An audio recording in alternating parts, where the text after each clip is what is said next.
अस्सलामुअलैकुम वरहमतुल्लाहि वबरकातुहू। नाज़रीन मोहतरम, हाफिज़ इस्माइल रिजवी और आप देख रहे हैं इस्लामिक टीवी यूट्यूब चैनल। आज आपके सामने एक बहुत ही बड़ी ब्रेकिंग न्यूज़ रखने वाला हूँ। अल्लामा साद हुसैन रिजवी साहब की नज़रबंदी में जो तौसीक़ की गई है, इसकी दो बड़ी वजूहात जो हैं वो अभी आपके सामने रखने वाला हूँ। उससे पहले गुजारिश है चैनल को सब्सक्राइब कर लें ताकि लेटेस्ट अपडेट आपको मिलती रहे।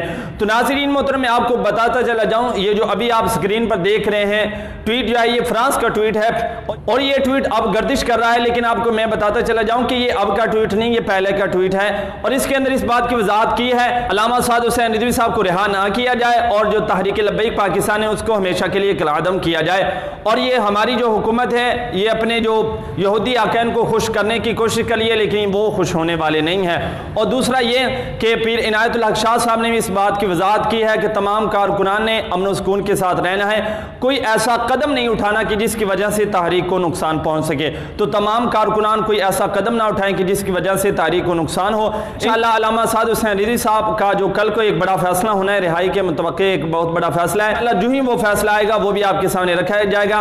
इंशाअल्लाह मिलते हैं एक नए वीडियो के साथ, तब तक के लिए अल्लाह हाफिज़।